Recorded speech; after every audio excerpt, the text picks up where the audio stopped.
Good evening. It is my sincere pleasure to welcome you tonight to our Global Impact Day. I am Kendra Brown. I am the president of the Upsilon Epsilon Omega chapter of Alpha Kappa Alpha Sorority Incorporated. We have an engaging conversation this evening, and our event is entitled Pink uh, Roses for Blue Hearts. And we are so, again, delighted to have you with us. We want to have an engaging conversation about human trafficking. We know that there are so many things that are happening in our community that many people don't even have an awareness of. And we have a panel of experts who are going to share with us, who are going to enlighten us. We thank our Target 5 leads, who are our global impact leads for organizing this event, and for our Vice President, Nakia Showell, for organizing tonight's event as well. So with that, again, we look forward to the conversation, and I will turn it over now to Jacqueline Johnson. Good evening. I have the distinct pleasure of introducing to you our panelists for this evening. We have Ms. Jana Gomez. She is with the University of Maryland Safe Center. We have Ms. Candace Parrott with Freshwater's Maryland Human Trafficking Task Force. We have Ms. Kelly Hooper McCarney, who is with the Maryland Office of Attorney General. Ms. Kelly will also be one of our moderators for this evening. We have Dr. Renee Morrell. She's a former federal law enforcement victim specialist. We have Dr. Nadine Flanagan Carr. She is research associate professor with the University of Maryland. And finally, we have Detective Chad Littell, who is with Baltimore County Police Department. I would now turn it over to our moderator, Dr. Nadine Flanagan Carr. Hello, everyone. Thank you for having me, and thank you for inviting those of us who are members of the Maryland Human Trafficking Task Force, as well as those of us who work to combat trafficking here in our state of Maryland on a regular basis. We appreciate the invitation. We have a lovely discussion planned for you all. We are prepared to share with you statistics and information about what human trafficking is, as well as just have a discussion amongst ourselves that would help to inform you of how you can support those who may be victims of human trafficking.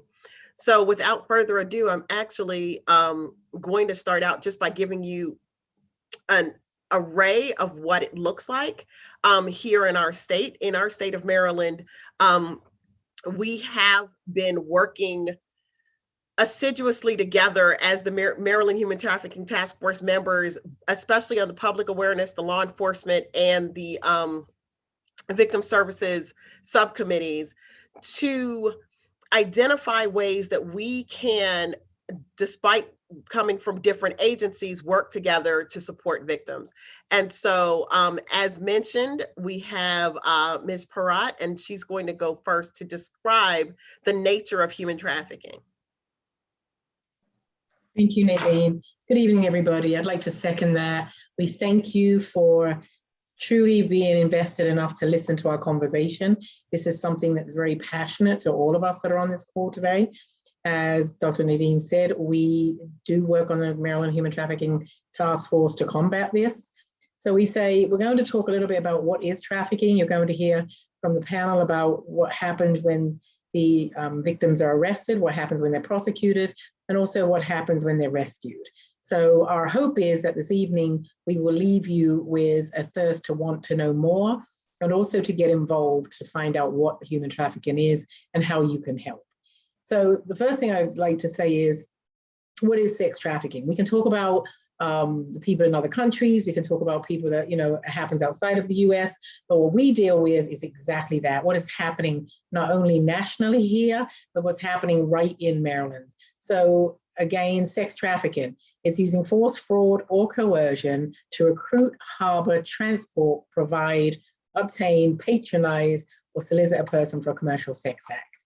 Along with that is labor trafficking, similar, using force, fraud, or coercion to recruit, harbor, and transport or obtain a person for labor or services involuntary. So we're going to touch briefly on that. So when we talk about the force, fraud, and coercion, what does that look like?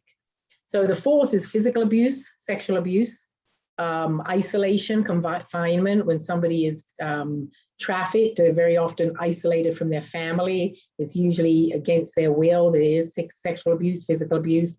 Fraud, it's false promises. Very often people are led to believe that they're going to receive an education, better life, employment, only to find they're all false promises, and that's under the fraud. Coercion is threats of harm to the victim's family, loved ones, emotional abuse, withholding their basic needs, clothing, food, etc. And just exploitation, whether it's drug addiction, homelessness, and other insecurities. So who is most at risk?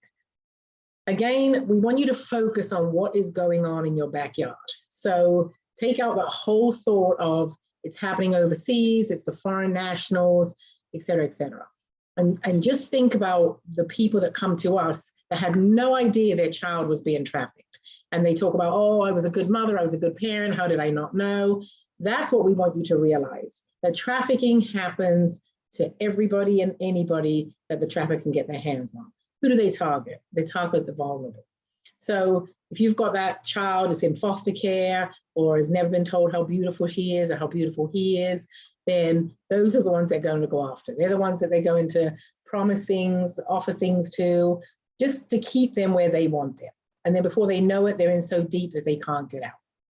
So when we talk about the recruiting, the harboring, it doesn't look like what a lot of people think, right? We fight on the task force to get that idea out of people's head. It's not that white van that's snatching people off the street. It's not people that are snatching people out of parking lots. That's not what it is. This is every day where people will date their victim. They think that's their boyfriend, only to find out that they're caught up into trafficking before they know it. Like we say, our throwaways, our giveaways, and our homeless. So, when we say that we want you to really, really think about that, these are children that could come from a good life. Let me tell you what it isn't. It isn't from a poor family. It isn't necessarily poverty. Do they play on some of that? Absolutely. But it doesn't have any limit on it. So they could come from a very good family, but they've never been told how beautiful they are. They've never been wined and dined and taken for a meal and had their nails done and had their hair done and treated like they're older than they are. So that's how they prey on them. So when we talk about, the vulnerable people, I'm sure everybody on this call could think about somebody they know who is a very vulnerable youth. And when you think about that person, they don't know who to talk to, they don't know who to go to. So what we're asking you to do is, when you hear what goes on with some of the children that we deal with, what we want you to do is really think about where this happens. It happens in the churches, it happens in the schools. There are teachers that, when we're back in school, normal after COVID, whatever that's going to look like. But if you're teachers, if you're nurses that work in the hospitals, we want to change your thinking on what that looks like. I was having a conversation with one of my doctors, and she said she thought she saw somebody who looked like they could be trafficked, but they had children, so she didn't possibly think that that could be possible. Well, guess what? The traffickers impregnate their victims to be able to keep them. So when I tell you we're trying to change your thoughts on what this looks like, because the myths about it is only females. No, it's males as well as females. They can get whoever they want, however they want. So what it isn't only foreigners. It's absolutely going on within your zip code. If you Google your zip code, I think you'll be surprised at how many prosecuted cases there have been, how many people, even in the last 6 months. And even with COVID, when we talk about what that looks like for people that are at home, it's even worse now because the kids are at home and they're on their computers. So when you hear some of the things that the people are going to share this evening, please think long and hard about what happens and how you can help. You'll hear a lot more towards the end of the presentation about how you can get involved, what things you look for, what signs you look for. So without further ado, I pass it back, and I hope that you will truly want to learn more. Thank you.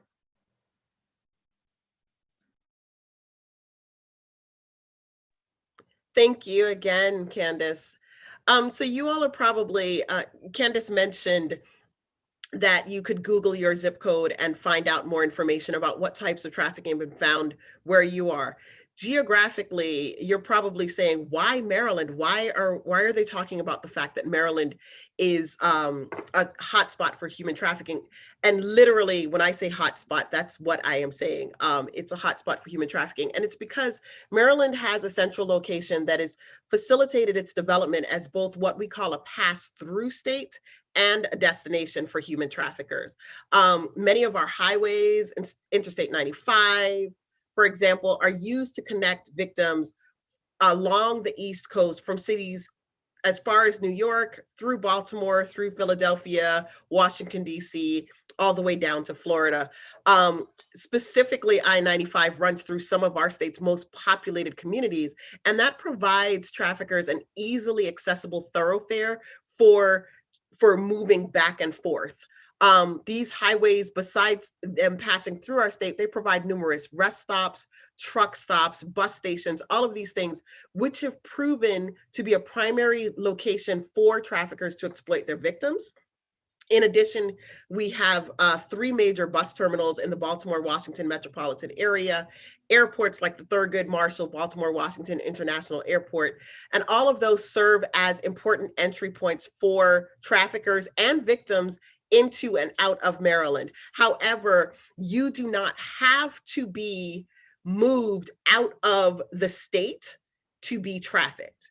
Many of us are familiar with cases of trafficking victims who were trafficked from their homes, within their neighborhoods, never left the immediate area. However, like I said, we are a pass-through state as well as a destination. And the reason for a destination is because even if the trafficked vulnerable people do not leave our state, many people travel into our state via all of these thoroughfares. And they, especially when people are traveling for work, they travel for brief meetings, for conferences, and they tend to engage in illicit sexual activity more readily at these times because of the anonymity of the experience in a new location. So law enforcement, and Detective Latal will speak about this in a minute, but law enforcement has investigated numerous cases of human trafficking in all of the locations I mentioned and in the hotels around them. In 2014, Maryland was ranked as the 8th highest state for human trafficking reports into the national hotline. Today, we are still in the top 20 list at number 19. We are the 19th highest state for human trafficking reports. What the other thing I want you to understand is Candace did a good job of explaining human trafficking victims in general. I tend to work primarily with youth, and for youth, you don't even, she mentioned force, fraud, and coercion, which happens, but you don't even have to prove force, fraud, or coercion for a victim to be identified under the age of 17. Many of you right now have probably heard about different politicians and different people that have been in news in recent weeks, literally the past week, and they keep referring to a 17-year-old young woman. Well, that 17-year-old young woman was a trafficking victim because of the very nature of the fact that she was under the age of 18. She was still a minor when the trafficking situation occurred. And so when a child is involved in a commercial sex act, as long as they are under the age of 18, it is considered human trafficking. And it is regardless of what the age of consent is for the state in which the trafficking occurred. One thing to note is that it's the commercial aspect, the exchange of funds or an iPhone or shoes or clothing, the grooming that Ms. Peratt was describing. It is that commercial exchange that differentiates, especially when it comes to children, child sex trafficking from other forms of child sexual abuse, such as sexual assault, rape, or molestation crimes, where there is typically no commercial element. So for our state, the incidence of sex trafficking, I will break it down a little bit as far as what we have been seeing overall. So the incidence for sex trafficking in our state for human trafficking in our state, most of the victims that have been identified in our state have been victims of sex trafficking.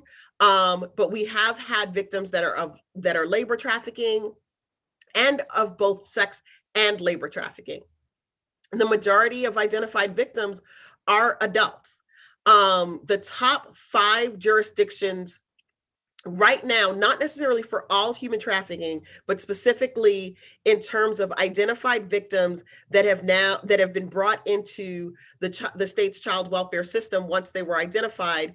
Of those youth, we have had over 500 youth in between June of 2013 and September of 2019. We've had over 500 youth identified over that period of time. Unfortunately, I do not have the current numbers of 2020 because of difficulties with the pandemic that we're in. We do know that the issue is still continuing. It's just taking a little bit longer for some of those cases to progress through. But I will say that the top 5 counties of those 500 youth that have been identified are Baltimore City, Prince George's County, Washington County, Baltimore County, and Anne Arundel County. However, we have identified victims in all of the jurisdictions of Maryland. And so it's definitely a major issue.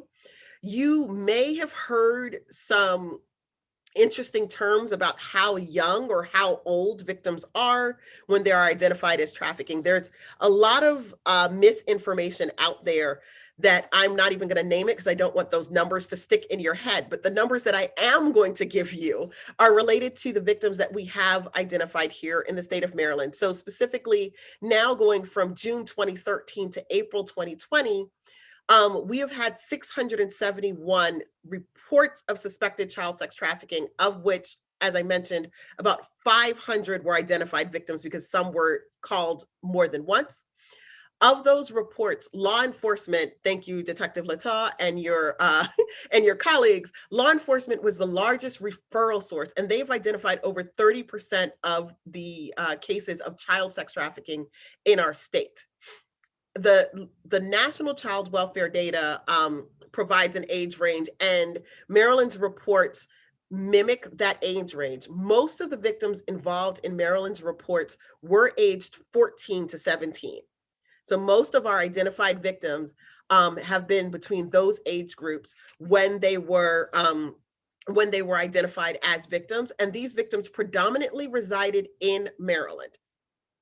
They are from Maryland, they reside in Maryland, and we've had about 20 victims from other states who were identified and returned to their respective states using interstate compact with the juvenile justice system. However, literally the majority of those individuals are Maryland residents trafficked within the state of Maryland. And then one other thing to note is that a large portion of those victims, but not all of them, had some sort of involvement with the child welfare system before their first sex trafficking report. And so we have been working directly with the child welfare system and the juvenile justice system to make sure that because they are more vulnerable to trafficking because of their situation, they're vulnerable to being groomed by traffickers. We work with these agencies to make sure that we can provide supports for the youth in their care so that they do not become victims of trafficking. But with that being said, I'm going to bounce it over to Detective Lata. Detective Lata, can you tell us some of the ways that local law enforcement has been combating human trafficking? Hello, thank you for having me. I just want to say that you were spot on. There's no jurisdictional boundaries when it comes to human trafficking. You know, just because we have a line drawn for Baltimore County and Baltimore City, that doesn't mean that anyone follows that. I mean, even going down to Washington, DC, Virginia, Pennsylvania, these victims are trafficked all throughout. Like 95 is the hotspot. And what we've seen is that drug dealers are switching to human trafficking because it's hidden in plain sight. They can present their victim as their girlfriend, and due to a trauma bond, they get away with it to an unsuspecting eye. So with that being said, the biggest thing that we like to do is look for and train is twofold. So we train the recruits into what to look for. And if you were to look at the number of group homes located in the Baltimore metro area, you would see that the majority of them house younger females, and those females tend to be on the poorer side, which then leads them to being recruited. And it goes along with the whole promises, by someone saying, well, I can get you this, I can get you that. So we teach these recruits that if a young female is running away, 3-4 times in a month, and she's coming back with brand new, iPhone 11s and, jewelry that she shouldn't be able to afford, that's an indicator that something else is going on. So when we train our recruits, we have them look for that. We have them look for a certain personality of these younger females, because it's true, they prey on the weak. So we also do in-service training. Next year, we're going to be doing a full block on in-service training throughout all our police department, which is about 1,800 sworn officers and bosses. We're going to be doing a hotel exercise about that, or hopefully we're going to be doing a hotel exercise about that. When a patrol officer suspects someone may be a victim, we also bring them in and work the case with them. We have several detectives that are on task force. I'm on a HSI, Homeland Security Investigations Task Force for human trafficking and human smuggling. And then there's the FBI task force for missing and exploited children. So we work hand in hand with our federal partners, but it's truly not enough. We need more people, and we need more people to be aware of what is going on. That way they can refer to us, because we always can't be front and center and detect it. So getting the awareness out there is very, very important. So essentially how we work as law enforcement is we do proactive and we do reactive. Proactive, we'll go online to the sex sites, and we'll go on to some of the monger sites, and they report on females, what they do, how young they look, and then we'll start investigating that, the area they're in, phone numbers they provide, and they use code words, but ultimately we get this information from them, and it's our job to investigate it. So if someone reports it to NCMEC and we have a young female posting online, then we attempt to solicit her for a date, but we don't treat them as if they are a suspect. So the minute we open the door, we identify ourselves and we offer help, whether they be adult or not. It's all about taking them out of the lifestyle and giving them certain resources to get out of the lifestyle that they're currently in. They may or may not want to be in it.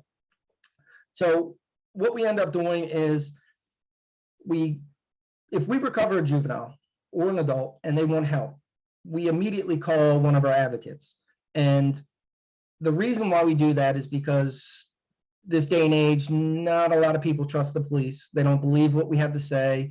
But what we do is if it's a younger female, we'll take them for a forensic interview where we immediately get social services involved. We immediately get people who recognize where we can place them to get them into a safe spot, to get them help to break the trauma bond that they have.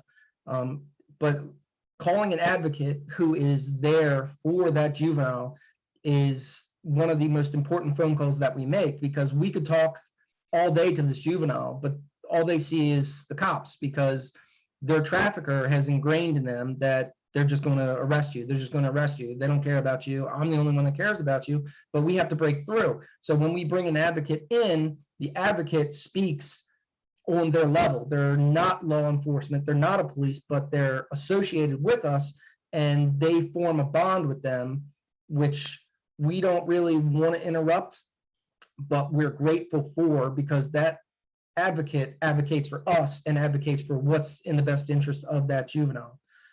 So again, signs we look for is tattoos, mostly group home items, language that they use when they talk to officers and they come back. A lot of the resources that we have in Maryland are growing. We primarily use Turnaround, which is based out of Baltimore City. We have Mercy Hospital has a Blue Dot program, I believe now. We haven't really gone into that due to the pandemic, but it's something that is on our list of another resources. But again, our biggest thing is our victim advocates. With that being said, I'll turn it back to you, ma'am. Detective Littell, before you go away, can you explain to us, you mentioned trauma bonds a couple of times. Can you explain to the audience what that is? Trauma bond is a psychological aspect of where one individual, the way I teach the recruits is, if you've ever seen the movie Speed, you have Keanu Reeves and you have Sandra Bullock, and they're in a traumatic situation together, and they bond over that situation. And I'm sure someone else would be able to explain it way better than I am, because I'm just a simpleton. But that traumatic experience has bonded these two people together to where they trust one another with their lives. So our job is to wedge, in the middle between the trafficker and the victim, who they have this bond going, and we have to wedge it apart. And it's very difficult for us to break that bond.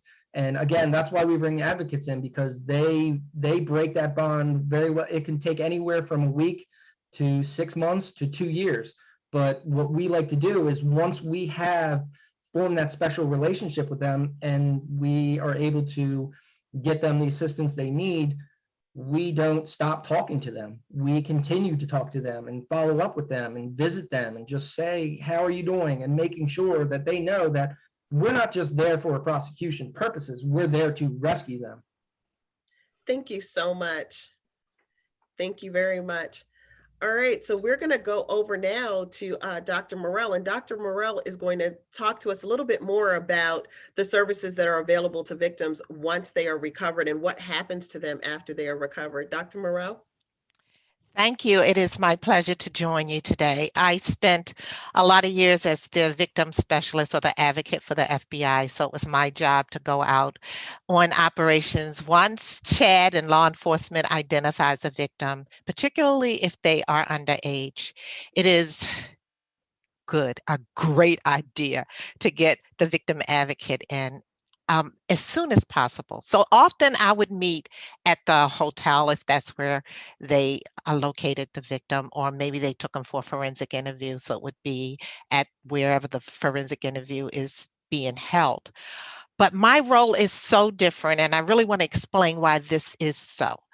The law enforcement entity or the investigator, he is the one who met that young person during the crime, and they are also trying to get information about who the trafficker is. My role is totally different. It is all about the victim advocate. So I'm not going to be there to ask who got you here and any information about that trafficker.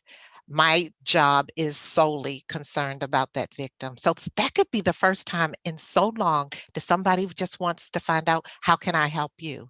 So I would say the first 48 hours is very critical for that. At that time, it is a break in the victimization.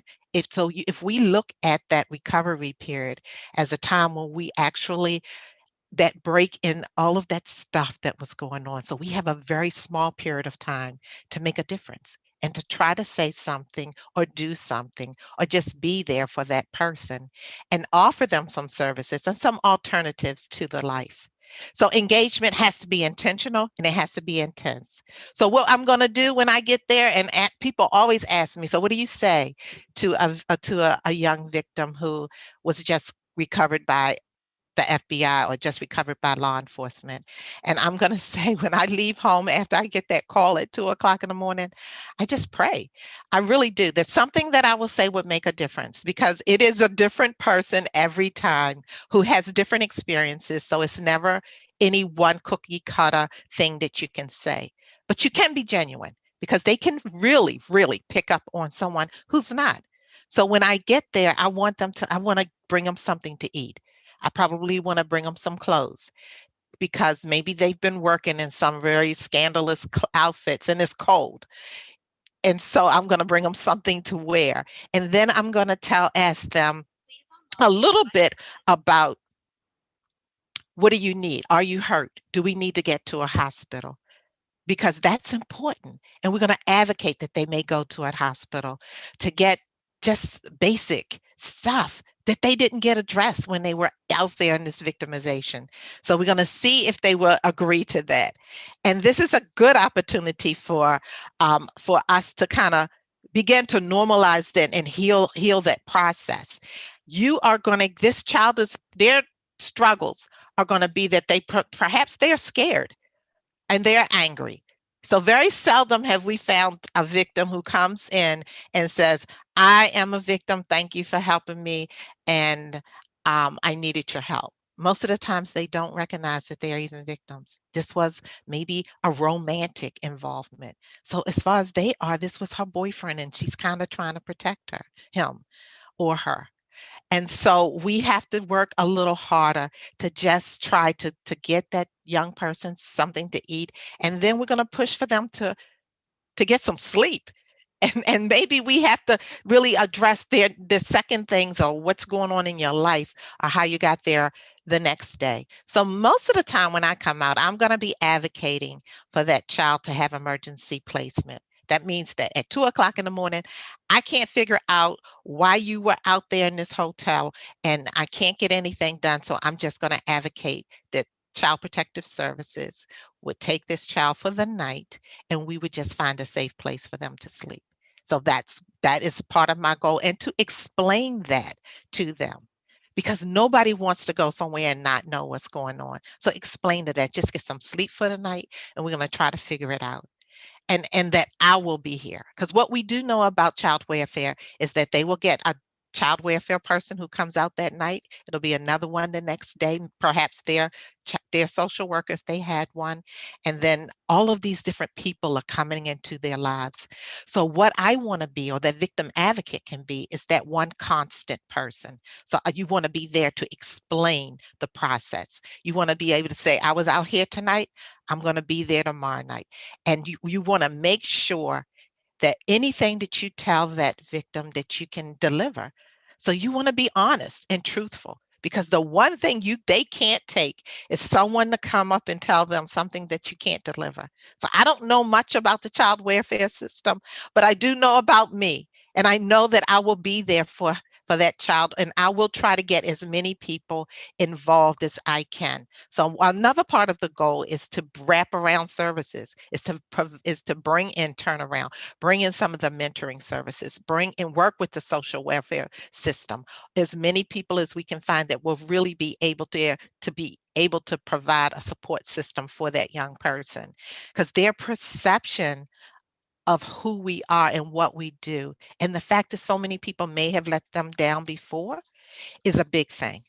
So what we want to do is make sure we keep promises. We want to give them an opportunity at that time, for me, to change their story. If they're talking about something and it doesn't quite add up, it's okay. It was a lot going on that night. I'm not law enforcement, so they don't have to lie to me. I'm not going to ask them anything. They can say, Miss Renee, I'd rather not talk about that. And I'd be like, I understand, because it takes a lot for someone to come in and tell all of these things that have happened. We want to give them an opportunity to make choices. And we want to just do our best to explain to them what's going on the next day. So that recovery period is just an opportunity for us to bring in a group of people and try to figure out what's happening, whether they are in the child welfare system or if they're at home. And even if they're at home, the next day, they have to have, if they're in the custody of their parents, they would have to have an emergency shelter hearing. And that's the perfect opportunity to meet the family. And even if the parents are really good parents and their child is out there, it's a time for us it signals to us that perhaps that family needs some help. And so we can offer help to the family if that's the problem. But a second thing in which the victim advocate is going to do is going to keep up where this young youth is, so that at this time, which is crime, this child sex trafficking, which is a federal crime, has happened, then you will be able to introduce the next steps, which may be which is going to be a criminal investigation and perhaps prosecution. And if we know and introduce that young person to the whole process, what's that's going to be like, and the going to court and what that is like, then they're able to accept it. And then you'll bring in the prosecutors and whoever, so that they can get to know the victim. So it's not just about the case, it's about truly understanding who this young person is and what they've gone through. So that victim advocate is the link between the world sometimes and this child, but definitely between law enforcement, between the victim advocates, the wraparound services to help the child welfare system, to help figure out how do we give this youth an alternative that's different from the life that they've had with the trafficker. And I think every law enforcement agency should have a victim advocate working in conjunction with them to kind of bridge that gap. And with that, I'd like to take it back to Dr. Finnegan Carr. Thank you so much, Dr. Morrell. Thank you. That was a lot of information specifically about how you handle it and what happens when a young person is recovered by law enforcement. I think one of the important things for our audience to know after hearing that is number one, that there is no one way to respond, and number two, that if you are the person who has encountered this young person and you are walking them through, to recognize that this is not an easy process. I think one of the things, Dr. Morrell, and I don't know if you want to jump back in after I say this, but one of the things that we've all recognized is that they may not stay that first night. They may come back, so once they're recovered, they're recovered and life goes back to normal. It's not an easy process. Can you talk a little bit about the peeling back the layers of the onion? Yeah, they probably won't. It is usual, or it is not even expected, but it is hard to trust that these things that we have in place will work when you had this other voice telling you what law enforcement was going to do, and the system is confusing. It often doesn't work out. So when you have a child who's already dealt with the child welfare system or law enforcement system or the court system or education system or all of these systems that have some gaps in them, and what COVID has really been able to see is that we do have a lot of gaps in our systems. And so those things, and they don't trust them. So it's not uncommon to have a child who has been used to coping by just running. So we have running behavior that is constant. Because we just talked about them being victims and not subjects, we truly do not have any, we can't lock them up in detention, nor should we. So they are not going to be in a locked facility. So it's often you may bring them in to care in one night, and then the next day they may have something may happen, or they just feel uncomfortable. And uncomfortable is real. And so they will leave and want to go back to that bond that they had, the familiar that they're used to, or something just didn't happen. That's their coping mechanism. So it is okay. I think what we need to get to is allowing the child to understand that if you have to leave, or if there's running behavior, that, you know, when they go out, to give them some safety measures, to say, if you get in trouble and you need some help, Mercy Hospital has a Blue Dot program that all you have to do is say that, and there will be people there to help you if you need some medical attention, or if you need the pill after, if you need that, they will be able to assist you with that. If you need food, they'll be able to help you with that. If you want to come back, we have to give them numbers and opportunities to come back if they should leave. So if they left with that understanding that we will be there for you, then perhaps when it gets rough in the streets, and it might be, and usually it is, they will know that they have options to come back. And I think that's the only way, and not really hold them too responsible for that running behavior. But I think that's the only way we're going to address it. Just our goal may be to reduce the running behavior, because they ran away from home, and that's just their coping. That's the way they do when they're out there and things get rough. So we got to give them an opportunity to come back and to say to us, I may be ready now. And maybe we can reduce that running behavior and really put in place some more. Okay, what happened? What made you leave that last time? How can we change that? What else can we do to help? But it is very difficult, and almost a lot of times that we will continuously get that running behavior until we start addressing and just peel away little by little and try to help that person, maybe reduce it. Maybe the goal is, if you were running every night or every week, maybe we can just get it down to right now and just pour in all these services, all of this love, and they are reducing the running behavior. Because what we do know is that when they are in the streets, it's dangerous. Now, that part is unmistakably difficult, that they will be and have to do so many things to survive on the street. So our goal is to kind of keep them in as much as we can, but it can be difficult. I hope that was good enough to Thank explain you it. so much, Dr. Morrell. Thank you so much. I see a number of questions and comments coming through the chat. We invite you to continue to discuss what you hear in the chat, but if you do have questions for us, please make sure to put them in the Q&A, and we will get to them during the Q&A portion in a little bit.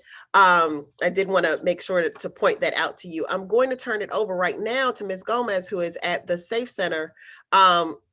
Ms. Gomez, if you can speak to us about some of the advocacy efforts and ways that you all support youth and the initiatives that you do at the Safe Center. Yes, of course. Good evening. Thank you so much for having me today. I'm really excited to be here. I did want to talk a little bit before we get into the advocacy, because about 30% of the clients that we see at the Safe Center are survivors of labor trafficking. So I did want to make sure that I touched a little bit on that, because it's very unique, and some of the signs overlap with sex trafficking, but some of the signs are very unique to labor. So I wanted to make sure that we take this opportunity and discuss some of them. And some of them are being unpaid or paid very little or paid only through tips. Being employed but not having a school authorized work permit is one of them that we see in our youth a lot of the times. We see them in we've seen a lot of sort of odd jobs that have been posted through social media, or just we've had youth that have, jobs through the mall, maybe, that they go into kiosk and obtain jobs that way. Also being employed and having a work permit, but clearly working outside of the permitted hours for students. A work permit is a way for students to remain protected and for their education to remain at the forefront while they're working. And if that's being violated, or in any way, or if there's signs of exploitation, that can be a warning sign for those around them to be aware of. Owing a large debt and being unable to pay it off is another sign of labor trafficking. Not being allowed breaks at work, or being subjected to excessive long work hours.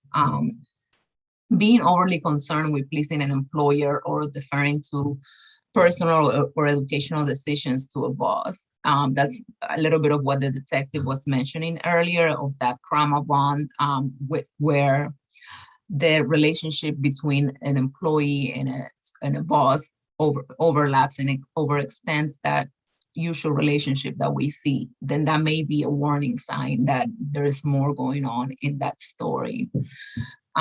Not being able to control his or her own money is a big sign for us. Living with an employer, or having an employer listed as a student's caregiver, it's a warning sign. A desire to quit a job, but not being able to be allowed to do so is another sign. And just overall, both with sex and labor trafficking, signs of fear, anxiety, sort of depression, submission, tension, or nervousness. Those are signs to be aware of and just be cognizant of. Labor trafficking is one of those crimes that it's extremely difficult, as well as sex trafficking, but it's extremely difficult to identify because of the nature of it, because of the secrecy, because of that relationship, because of the relationship between the trafficker and the victim, and the victimization that goes on. So it's something that we're working really hard to put a face to it, to make sure that people are aware that it's not something that just happens to in foreign countries or to foreign nationals. It can happen in your backyard. We've had clients that have worked for home health agencies that have been trafficked, a lot of door-to-door salespeople, or those that are doing sort of fundraisers. Like if you go to a grocery store and you have a youth come up to you and they're telling you a story about they need to sell or are raising money for certain trip or things like that. We've had cases where those have turned out to be labor trafficking situations. So it's something that is very important, and we always want to make sure that we discuss whenever we have an opportunity like this. In terms of advocacy, a lot of the work that we do and we encourage our community to do is around bringing awareness, speaking up with your politicians to make sure that human trafficking is in the forefront of the agenda, so that the programs are being funded, programs like, we just discussed victim services, so that those are available to survivors, programs such as housing, programs that provide those protective factors to those vulnerable populations. We want to make sure that there is that there are on the agenda for whenever there is a legislative session, whenever your politician is campaigning, whenever you have a chance to speak up. In your school, you want to make sure that if you're part of any type of initiative in your children's school or anything like that, in your grandchildren's family school, you want to ask them, hey, what kind of program are you offering the youth? Have you thought about bringing in an organization to talk to them about human trafficking? In high schools, it's very, high school and middle school is very important to teach them the science. Social media, especially with online schooling, has become something that it's very embedded in the life of youth, and it's been used by traffickers to recruit, to groom. And it's something that we want to make sure that parents and caregivers are aware of. So you want to use the school resources and advocate and ask for them to make sure that they have programming and resources to bring both to the youth and also to the parents and caregivers. Volunteer for your local task forces. We have, as we mentioned, we're members of the Maryland Task Force, but each county also has a task force. We have the Prince George's County, Montgomery County. I know Baltimore has a task force. So there are opportunities to volunteer for events, educational events. We're always doing, every month we're trying to do educational and outreach events for the communities. Like the month of April is Sexual Assault Awareness Month. So we try to make sure that we find different ways to bring awareness to the community and utilize different platforms. And that's the way that the community can become involved and become empowered. And I think lastly, one of the biggest things is information is power.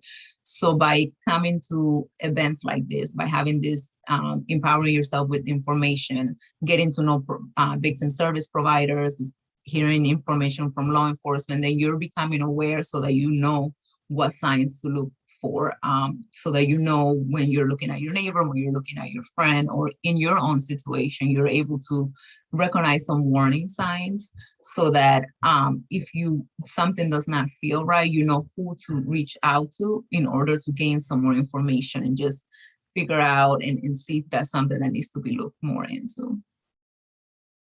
Nadine?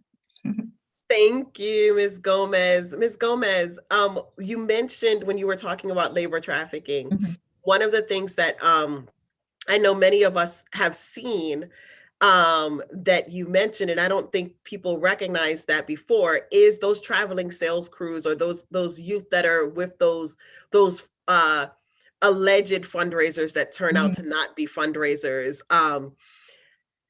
I know in my case, what we've recognized is some of the times the youth are dropped off at these grocery stores or whatever and told they can't even be driven back home until they sell whatever it is that they're standing in front of the store and selling.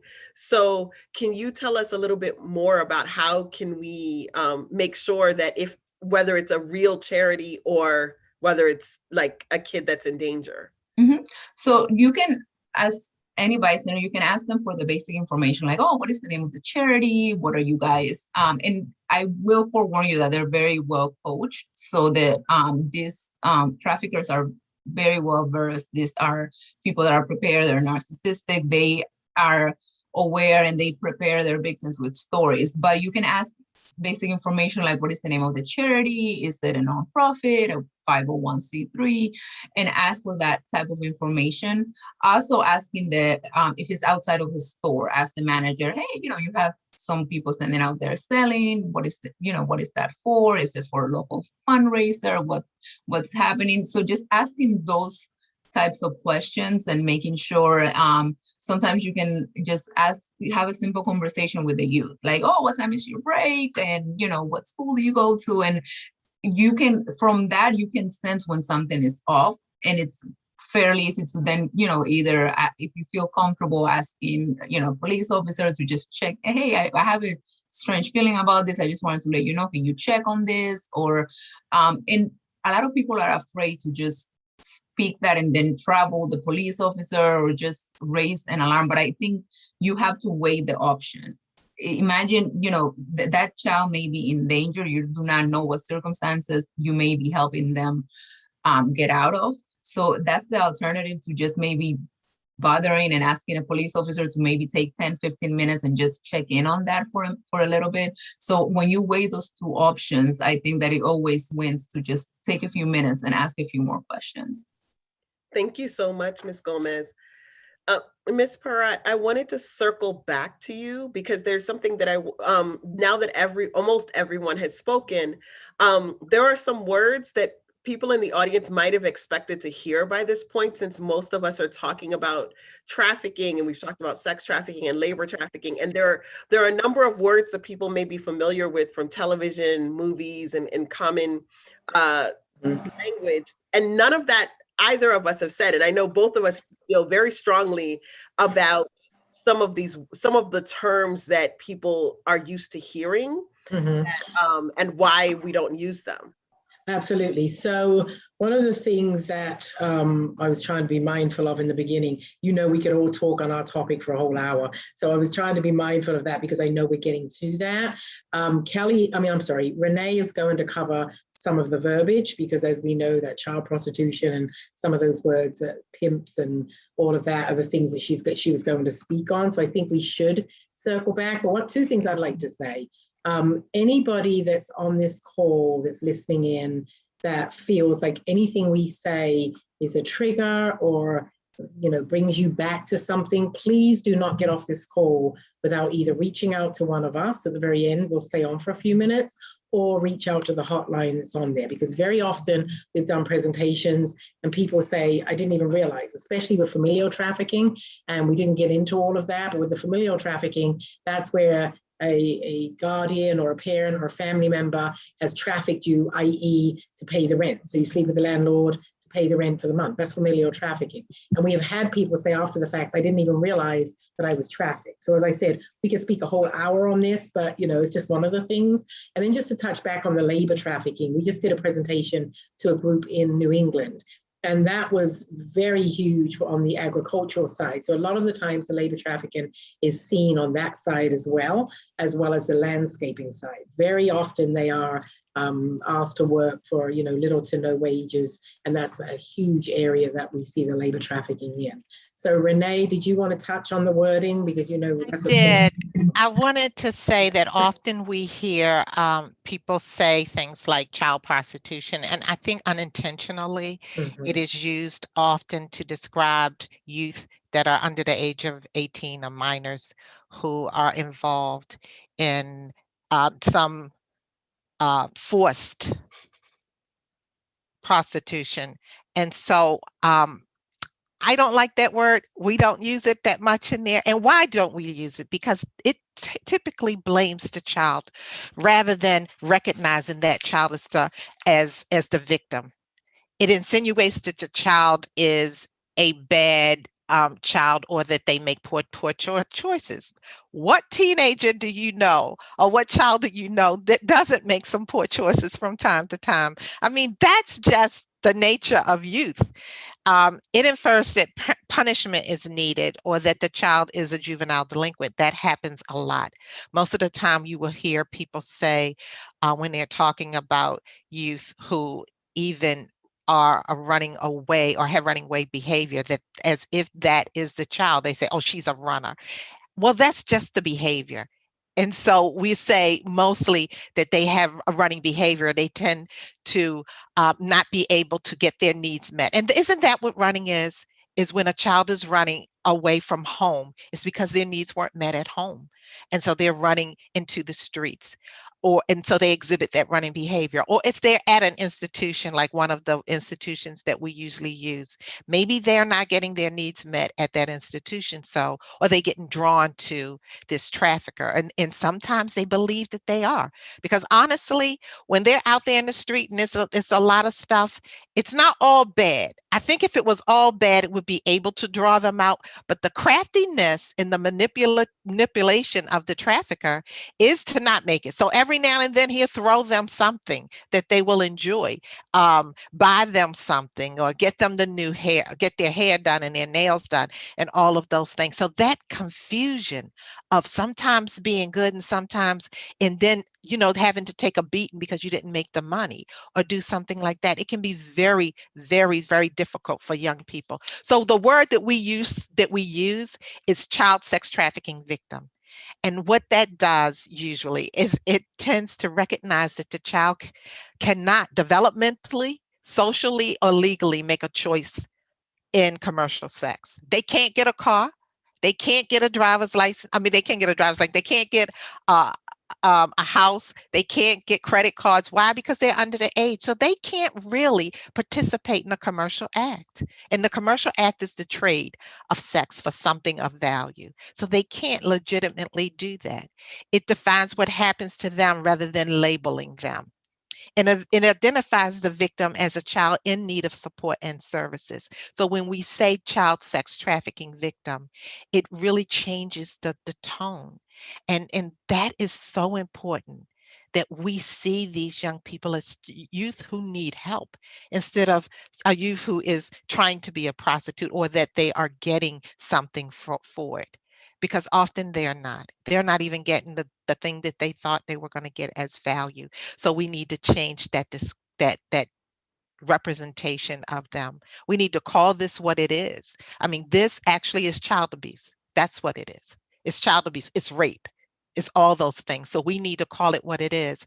And when I am working with a youth out there, we use victim a lot when we're describing them to other people, but often we also refer to them as survivors, because that right there probably is the best word to use. Because when you have a youth who's been in the streets and they're still alive and they're still making it, that youth has something in them. So we got to play to their strength, because I know, and I'm a little older, but I don't think I could survive out there. And the fact that they're still standing, it means something to me or to them, that they were able to endure. Yeah, they had to go through something, but the fact that they're still standing means that if we gave them just some help and helped them to get to that person who they're supposed to be, can you imagine what that youth can be and what we could develop if we could just get that? So they're remarkable young people. And I just want to say, I've never met one that I didn't see that in them, even if they didn't recognize it. And so it's important that we are there to support them and not to just make them feel like they are something different and not normal. Thank you, Dr. Morrell. I And know. I'm sorry, Nadine, I just want to add one more to that, which is a stereotype that we try to avoid, and that's the pimp versus, you know, the stereotype of what a pimp looks like. And we run into this all the time. And most people picture that pimp, it's a black male as a trafficker with a white victim. That is absolutely not true. So we try to get away from that, and that's why we use the word trafficker as opposed to pimp. So that's just another very important one that we use out there also. Thank you, Dr. Thank you, Ms. Parrott. And the other thing to note for our audience, when we use the term trafficker, is because the trafficker isn't always a male. Not only is it that we have that stereotype in our mind of what a pimp looks like, but because of that stereotype, we tend to not even recognize when a woman might be the trafficker, or when that trafficker might be closer in age, or that there may be a victim of trafficking and there's not an identified trafficker. So we've mentioned familial trafficking, we've mentioned trafficking in general. There are also two other types of trafficking that we tend to encounter, and one is gang involved, where as Detective Littell alluded to, where instead of selling drugs or things of that nature, we're seeing a lot of times where gangs might start to begin to traffic in people. Because it's more profitable than drugs. They can sell a vial of drugs one time, but they can sell a person over and over and over again over the course of the night. And then the last form of trafficking that we tend to refer to is non-trafficker involved, non-identified. You might not be able to identify the trafficker, and that happens a lot when Dr. Morell was referring to those youth that may have been that may have running away behaviors. They may end up in order to survive, being forced to sell themselves for a place to sleep. And sometimes it does not start out as even a choice. Sometimes it's a matter of they're couch surfing. For some of us in parts of Maryland right now, it's rainy. And if someone is homeless or housing unstable at this point, they might be like, listen, let me crash on your couch tonight. And then the next thing you know, the person whose couch they're crashing on is forcing them to have sex with them in order for them to stay indoors for the night. And that leads to subsequent behaviors that are considered trafficking as well, because that bed for the night is a commercial exchange. That's something of value. So these are just some of the information. And like we said, we're going to get to the Q&A in a little bit, but I'm going to actually turn it over now to Ms. Blackwell.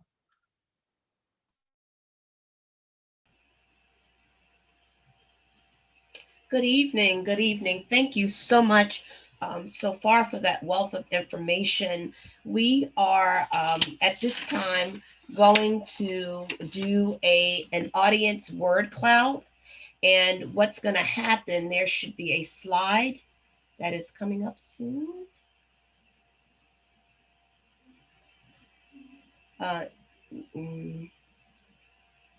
Before we get to you, Sir Crystal.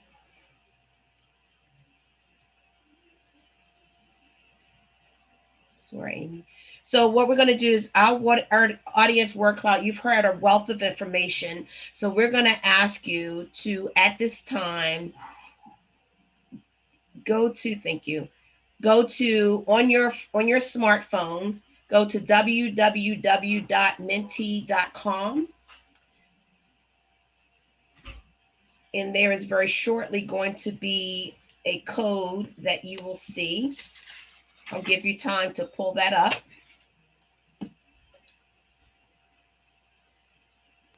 And you're going to go to code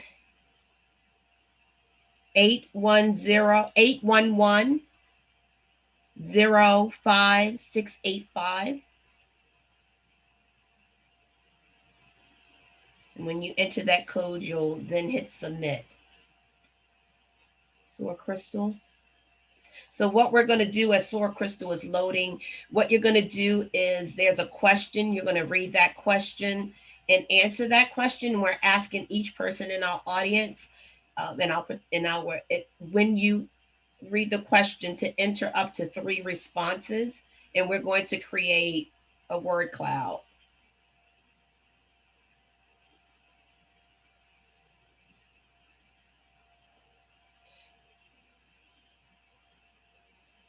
So again, if anyone we're still waiting on, you're going to www.menti.com. You're going to enter that code at the very top of the screen, 811-05685, and you should be able to hit enter, select, and then you should be able to see the question and type in your responses.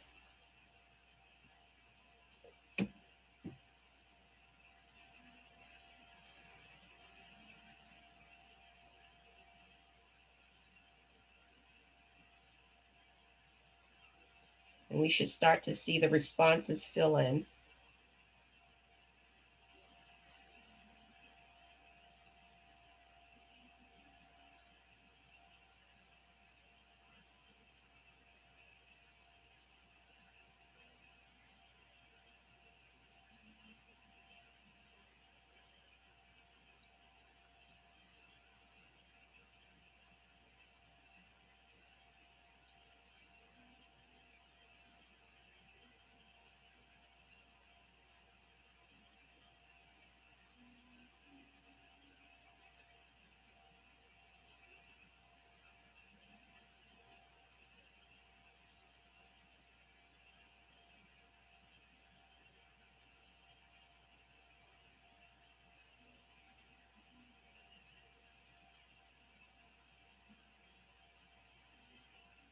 So as you can see, we have a wealth of words that are coming in based on the information that we've heard, based on what we think of when we hear, the term human trafficking, exploitation, vulnerability, victim, slavery, danger. So Crystal, can you make it a little larger? Children, vulnerability, violence, and some of the words being repeated. Pain, for sure, certainly pain, exploitation.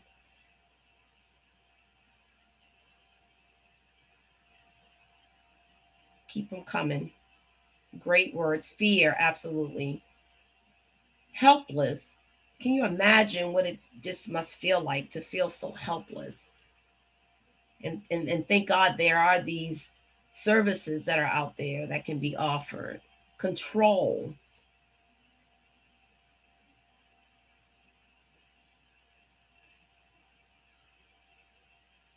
So Crystal, did you have anything that you wanted to add?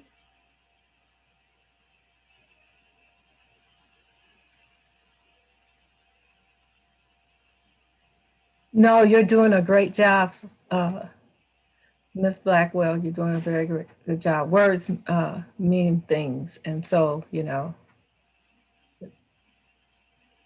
things that we have in our mind, I think one of the panelists stated that when we hear this word, our first thoughts, it kind of dictates how we react to it. And if we're not knowledgeable of what human trafficking really is, we tend to not see what's right in front of us, the signs. So I see coercion and I see women.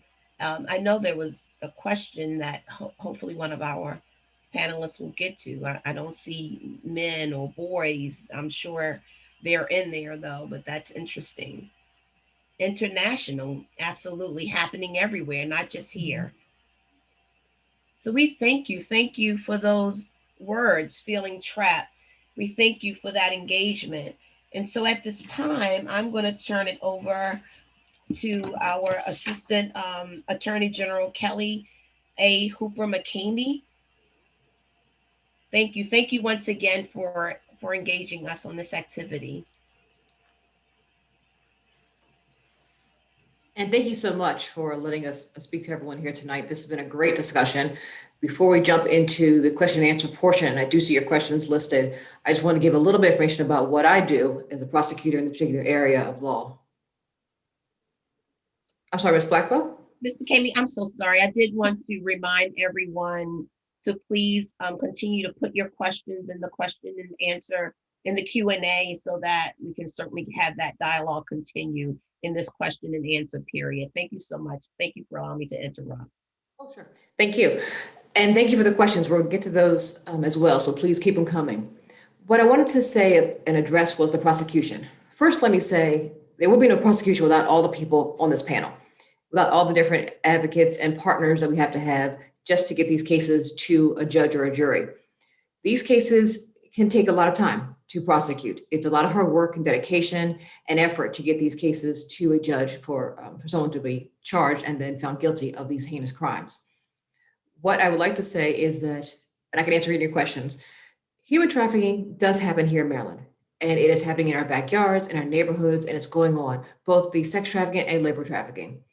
These crimes have been going on for forever, but labor trafficking is the crime that is actually relatively new to the law, to the criminal code in our state. It was introduced back in 2019 as an actual crime that we could charge for.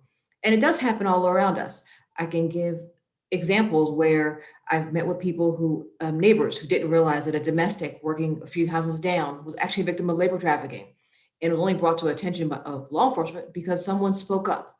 Someone noticed that this particular domestic worker was never alone or never allowed to go outside very long, or when asked questions, they couldn't really answer questions or felt nervous or uncomfortable.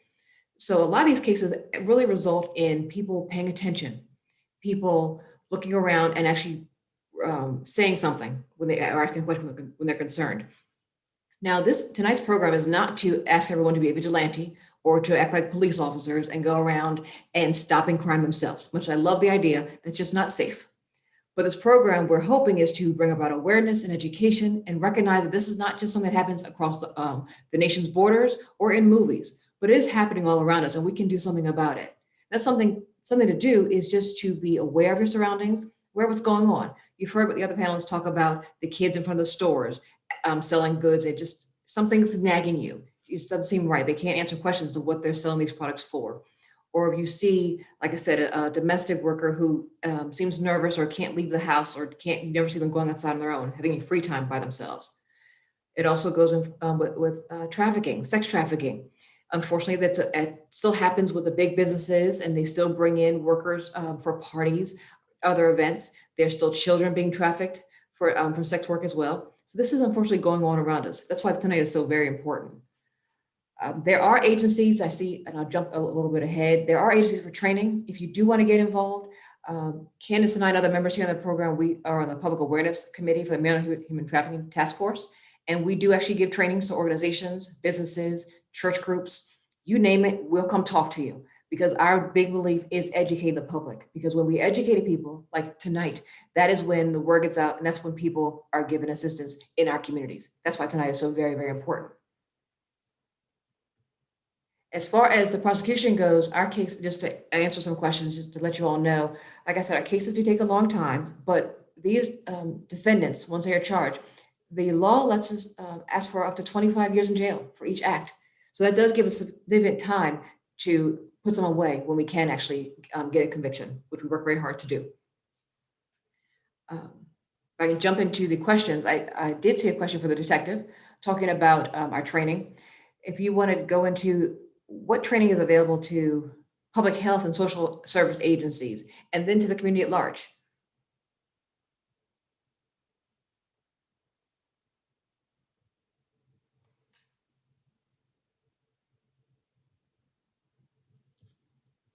Tito, I believe you're on mute. I believe someone needs to unmute him.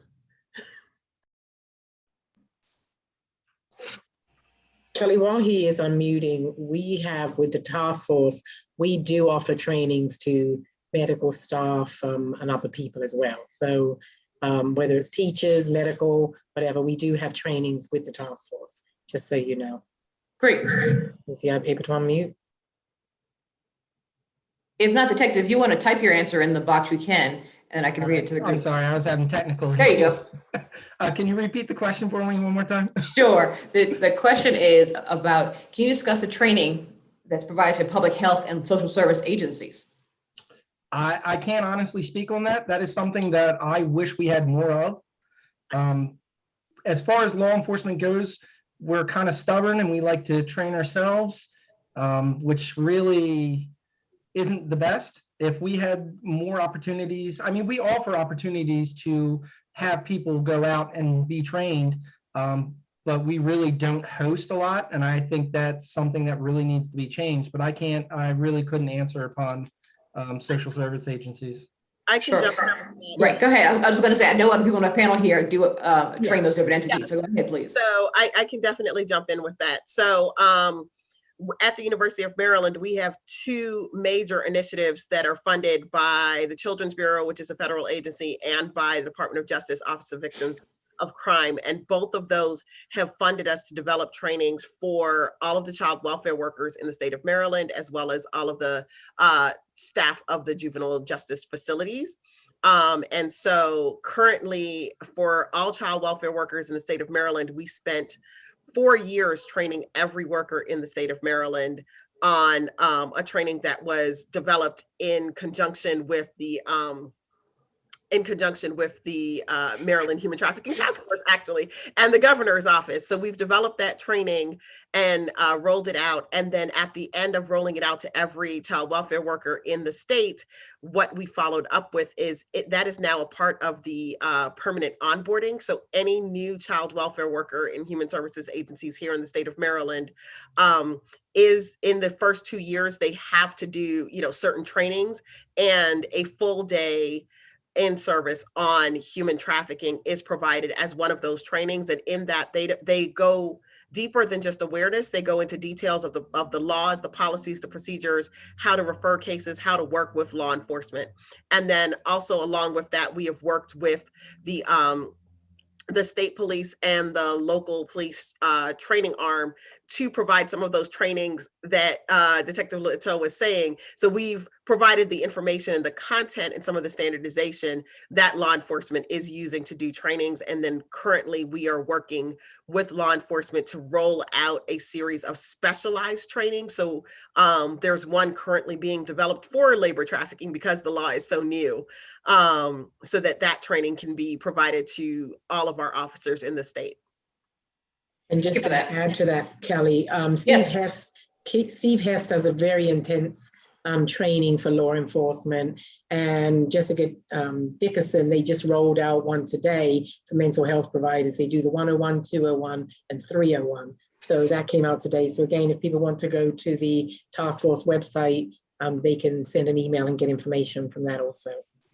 And I like to say that most of the task force, and there's usually one, and I believe in every county almost, and they just about offer awareness training to the general public for to bring just everyday people up to date on what's going on in their community. So Prince George's County has a task force, Howard County, all of the counties have task force or some type of human trafficking entity that is definitely there to provide awareness training to citizens. That is true. So if you do want to have training at your organization or just in your neighborhood, because we can do community meetings, please feel free to reach out to your local task force agency, and there'll be someone who can definitely come out to help you. The next question posed talks about social media platforms and why aren't social media platforms obligated to post or share information on sex trafficking. The question was because they're used to lure victims. That is true. My first answer is because social media platforms are they're private run organizations, and they can dictate what they want to put on their page and what they don't want to put on their page. But what I can say is that our task force just created some commercials for iHeartRadio, and they are actually on air now. You'll hear some commercials playing every once in a while, giving guidance and education and information quickly to the listeners. But that's the extent we can do for social media platforms as far as what we can regulate them to do. Ms. McCamey? Yes.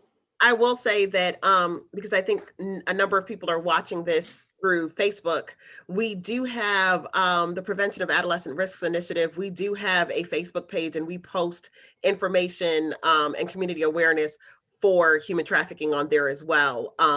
And one of the issues also with social media is trying to promote some of that and trying to boost some posts. But most of us who have social services organization do not have the budget that other organizations have to boost and promote on social media in the way that they do. So we can afford to boost maybe 3 posts in a whole year, whereas you have, larger organizations that can put stuff and flood your Facebook feeds all day long. And so that's another reason why even when we have a social media presence, it's hard to see it. Yes, that's definitely true.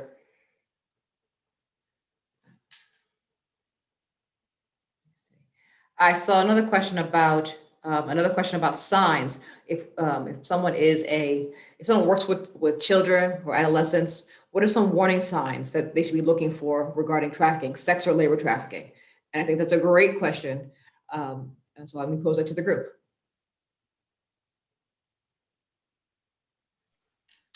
I think any one of us can answer some of Right. that. But if you have, one of the things that we do know is that youth who are involved in the child welfare system are particularly vulnerable. So we want to pay attention to that group because they've already been taken out of their home for some reason. And that reason can often be some instability at home. And so that leaves a child with a void in them. And that trafficker can come right in and take them. Chronic running behavior.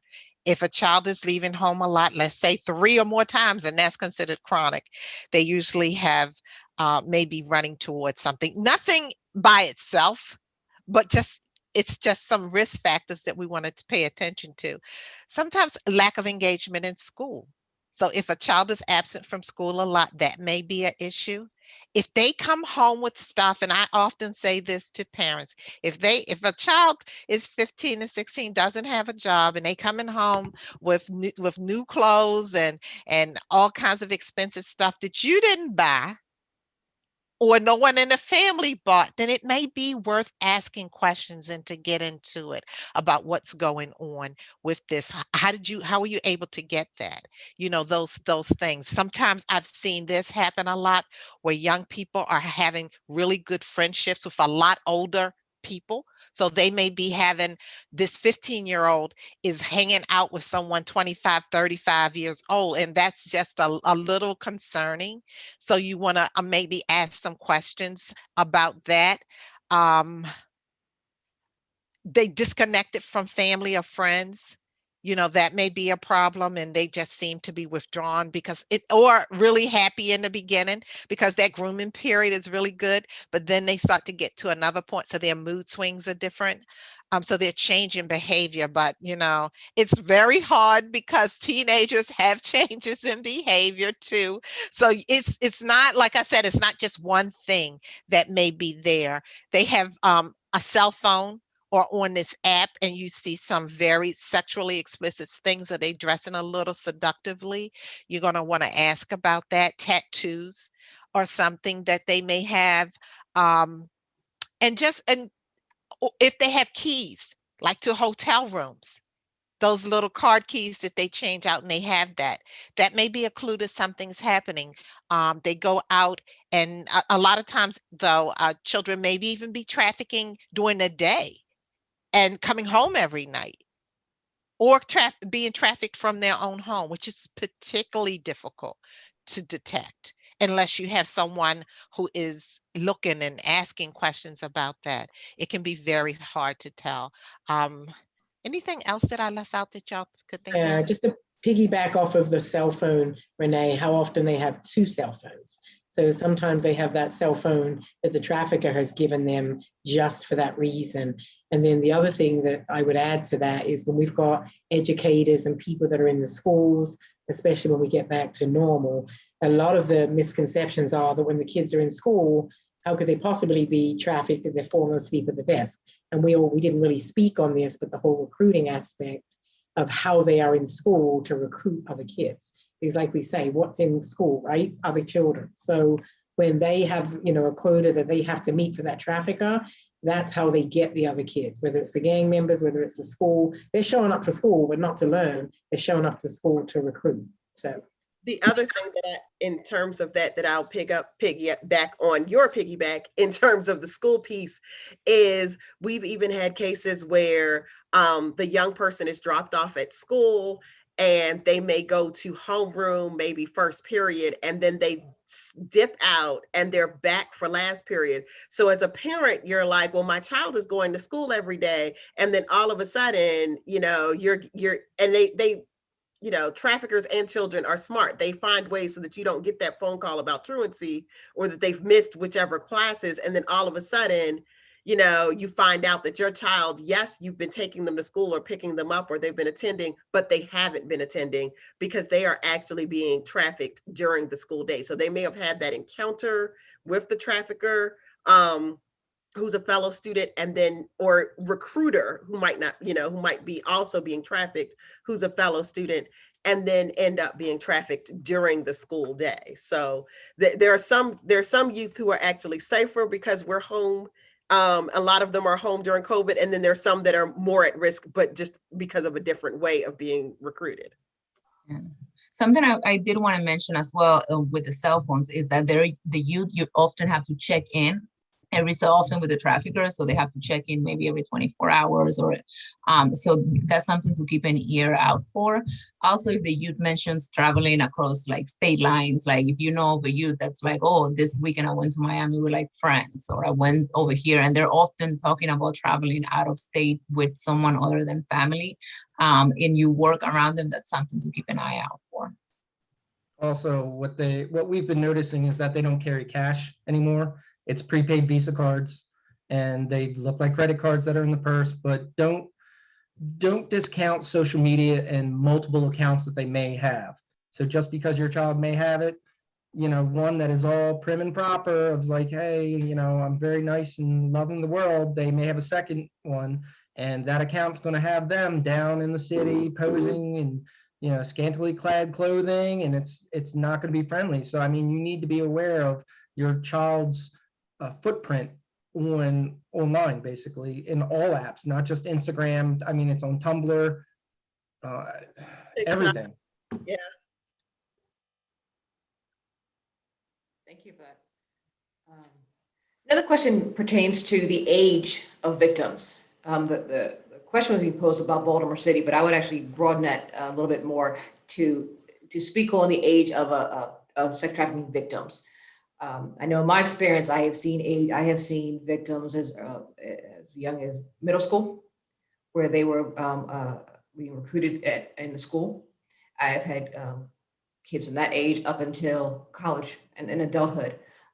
So I don't have an answer to that question as far as the target age for Baltimore City, but what I can speak on from my experience with cases is that it really is middle school, high school, adult women, adult men, boys, middle school, high school, adult men are in my caseload. I want to join in about ages?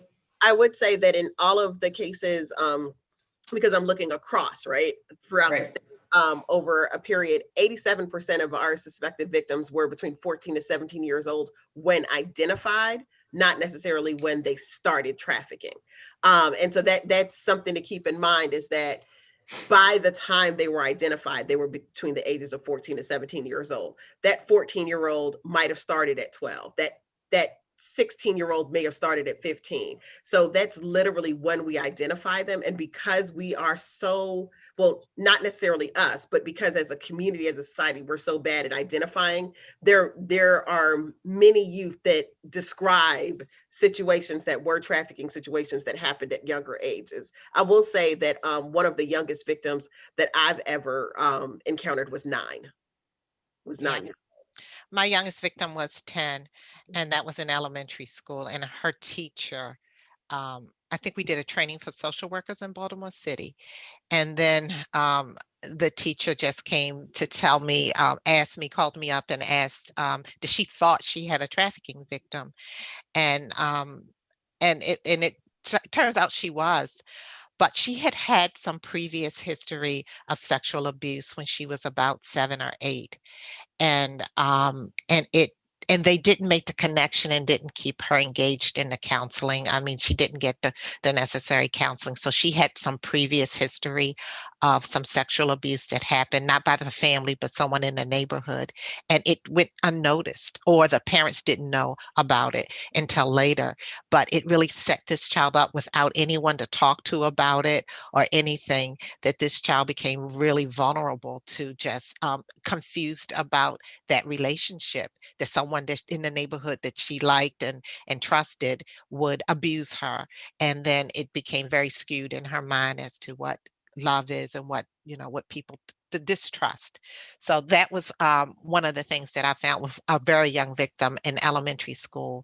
And culturally, I think I had a victim who was 12 in elementary school, but it was culturally, it was from, I think, El Salvador or one of the southern borders. And culturally, they may start to think that, I think for that family, it was a family friend, but it wasn't unusual for them to think of girls 13 as being more adult-like. So some of the cultural issues that come into it do have a play. You have to remember when you're dealing with some victimizations outside of the normal American culture that we think of.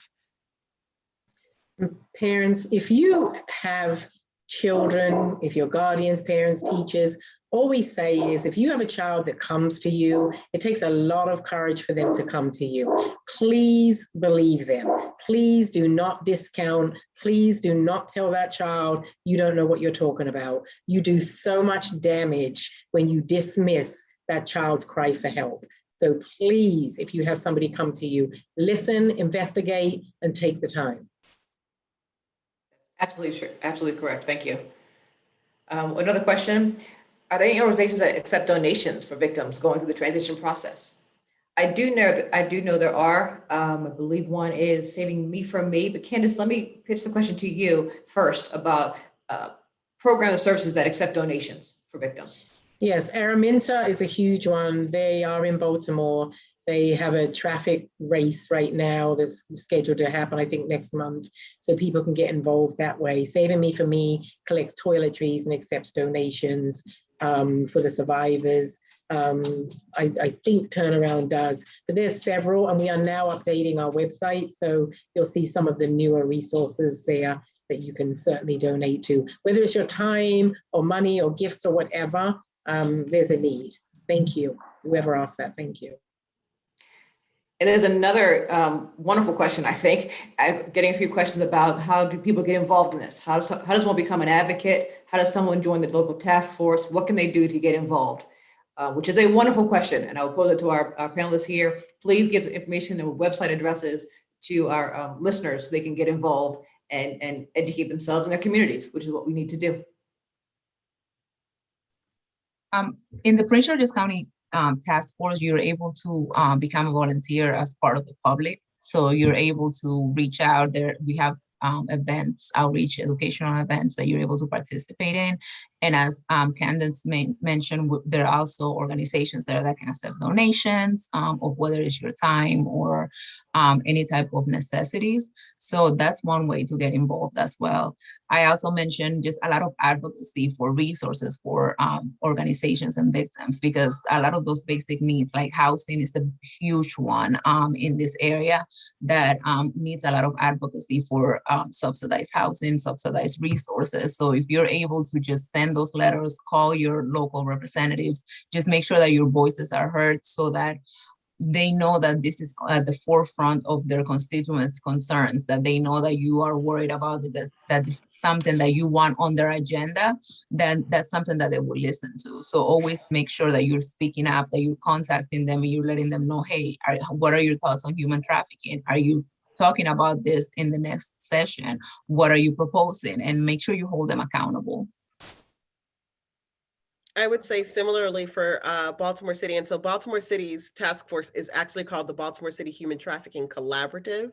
And they also accept volunteers. They also, they do a number of trainings throughout the city, both online and pre-COVID in person. They would go to churches or what have you, and you can get in touch with them through the Mayor's Office of Neighborhood Safety and Engagement and through Christopher Burnett, Councilman Christopher Burnett's office. So if you are looking to volunteer with and you're within Baltimore City, that's how you would reach out to those specific, that specific task force. I would also add that something as simple as having conversations with your friends about it, learning more about it, just asking questions. It is so many things that, little groups, small groups, all kinds of groups in your church and in your community can ask these task force special task force officers and people to come in, and they will do these programs for you in your community. But they will also have you give you some tools so that you can have these very simple conversations with people who and become involved in it. It's like whatever level of comfort that you feel like you can do. Some people want to donate. Some people want to be mentors. I mean, I can't tell you how many mentors they need, and Araminta does a really good job. One of a lot of things, places that will help you and can take you through a very strict and strenuous program so that you know exactly what you're doing. By the time you finish, you understand what it is and have the ability to really engage with survivors if you want to. So those are some of the things that you can do at any level, that you feel comfortable with doing it. But education, I think, is the start, just to know what you're talking about, so you can see it, and then where to go to join. Okay. I see two more questions I want to address real quick. One is about organizations partnering with secondary schools across the state to share information. Yes, we do speak to teachers. We will speak to whoever wants to listen because we want to get the word out. So if you want us to come and talk to your group, your school, your community organization, we will. As far as actually part of the actual program for the different school systems, that's up to the school district system to designate, but we are happy to speak to any group to get the awareness out there, and especially with teachers and other businesses, because we all can speak to cases where teachers have made a huge difference in a child's life. I have numerous cases where it resulted of a teacher who recognized the change in their students' behavior, demeanor, or actions, and that made a whole difference in a child's life. So yes, we will happily speak to those groups. And I want to quickly, because I know we're going to run out of time shortly, but I did see a question about the racial breakdown of victims. That's a tough question, but let me pose that to our panel here about the racial breakdown they've seen in the victims. Go ahead. So what I tend to tell people is the racial breakdown mimics the racial breakdown slightly disproportionately, but the racial breakdown of where you are. So when sometimes you'll hear people say it's more this race or it's more that race. And yes, disproportionately across the country, that might be the case, but it also mimics what's in that city. So for example, I know we're in Maryland, but just to give you an example that's outside of Maryland, San Francisco, for example, the majority of their child sex trafficking, specifically human trafficking victims, are young males who are being victimized in San Francisco. So they see a number of cases there. So here in Maryland, we do see a number of cases, that the majority of our cases that tend to be Black and brown children and youth and young adults. So that is what we tend to see here, but that's not the only victims. But the reason I point that out is because going back to the stereotypes and the verbiage, sometimes what you see on TV and movies is anything but what are the actual victims.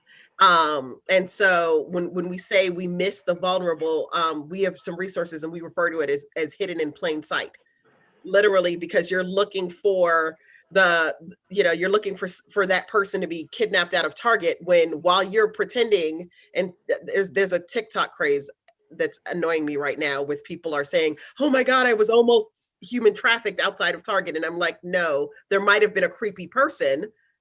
We're not denying that, but I doubt that's it, because a trafficker does not want to be conspicuous. They don't want you to know that they're there. But what you're missing is that young girl or young guy who is in Target, who might be shoplifting clothes to wear on a date that night that their traffickers setting them up with.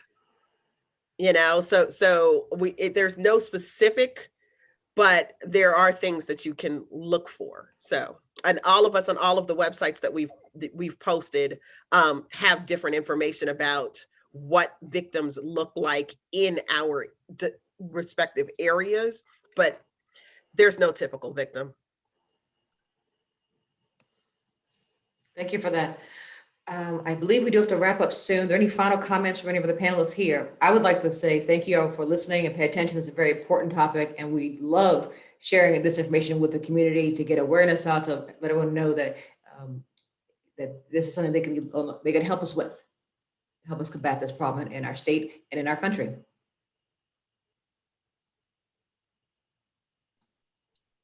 Well, I would just like to say thank you for everyone bringing this awareness to everyone. One of the last things I'd like to leave you with is that this is growing more and more throughout the United States. It could be your neighbor. You could live in the most wonderful, lush, rich neighborhood. It could be one of your neighbors. You could live in the poorest of places. It could be one of your neighbors. It could be your best friend. You wouldn't even know it. This is going to get worse before it gets better. And the more awareness that we bring, the more we can refer to get people help and resources. And I think this is a very good beginning, but more needs to be done. We need more. So spread the word, talk, have engaging conversations with people at church. If you go to a coffee shop and just talk about it, because as Ms. Gomez says, knowledge is power. You have the knowledge, share it. I'd just like to say thank you to everybody for allowing us to put this on. To add to what Chad said, I encourage you to not only talk to the people you work with, the people you're around, talk to your children. Talk to the youth that you are around, because if we can prevent, I'm huge on proactive rather than reactive. And it is amazing how when we get through to the youth, and I do a lot with youth also, that they are so aware. And when we tell you, when you start getting involved in this, it becomes a different way of life. Trust me, you don't even think about things the way you used to think about things. Your awareness kicks in. So we've been doing this for several years. And so, you know, when you see that person on the corner now, you're like, oh, let me think about that. And so, and it's the same with the youth. I had a young girl in my youth group, my youth ministry, who there was a fast food place that the guy tried to pick her up from there. And she was like, but he works there. And he was trying to tell me how I could make extra money. He was a trafficker. So we all joke, because Renee's not on here, but when Renee was with the FBI, Chad and I say she was on 911. So it's like, okay, you need to go look at this because we think trafficking is happening here. And when I tell you, we cannot say enough, if you open your eyes, they really are hidden in plain sight. So please educate your children, your churches, any group that you know will listen to this. It's free. We come out and do all this free on our time. So please, please, please try to support us with that. Thank you. Thank you. No, thank you so much. And I also wanted to just leave you guys with what we started off earlier. That verbiage is really important. So please know that sometimes you're doing more harm than good with the things that you're posting on social media, that you're following on social media. So by following and educating yourself in this way, you are going to make a difference. And following up with what Candace said, I'll talk, but also listen. Listening to teenagers will get you so far.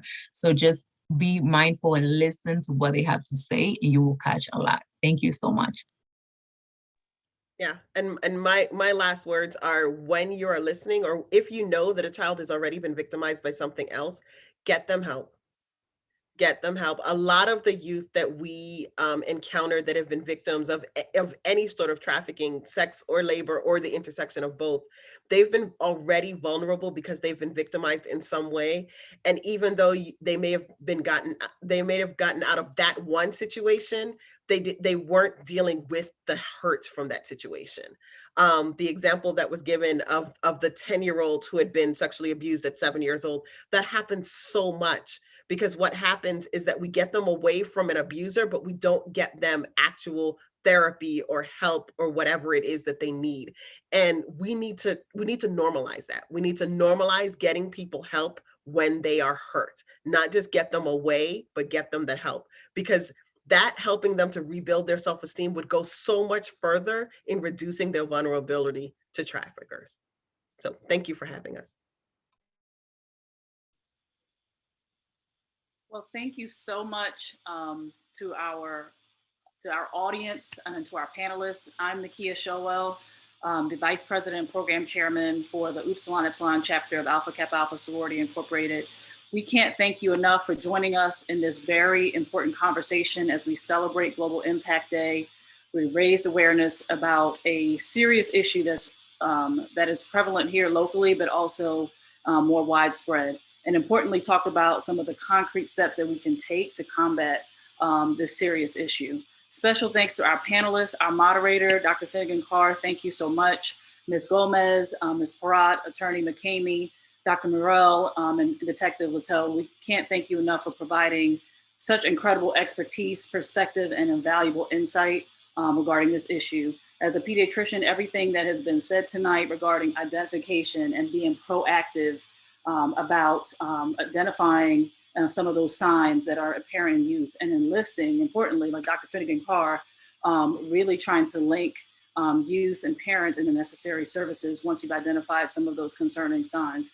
All of that is so important. Being proactive instead of reactive is really a wonderful thing for us to emphasize. Thank you to our president, Ms. Brown, our Global Impact Program leads, Dr. Amy Lasser, and Mrs. Sharon Blackwell, and to all the committee members who helped to make this event very successful. We would love to get your feedback about the panel to better inform our future event planning and community service activities. So please be on the lookout for a survey that will be emailed to you. Future information on all of our events can be found by following us on our social media accounts, including our Facebook, Instagram, and Twitter accounts, and our website, www.akupsilonepsilon.omega.com. Again, thank you so much to our panelists for this wonderful dialogue and to our audience for being present in this conversation this evening. Thank you and have a safe and wonderful evening.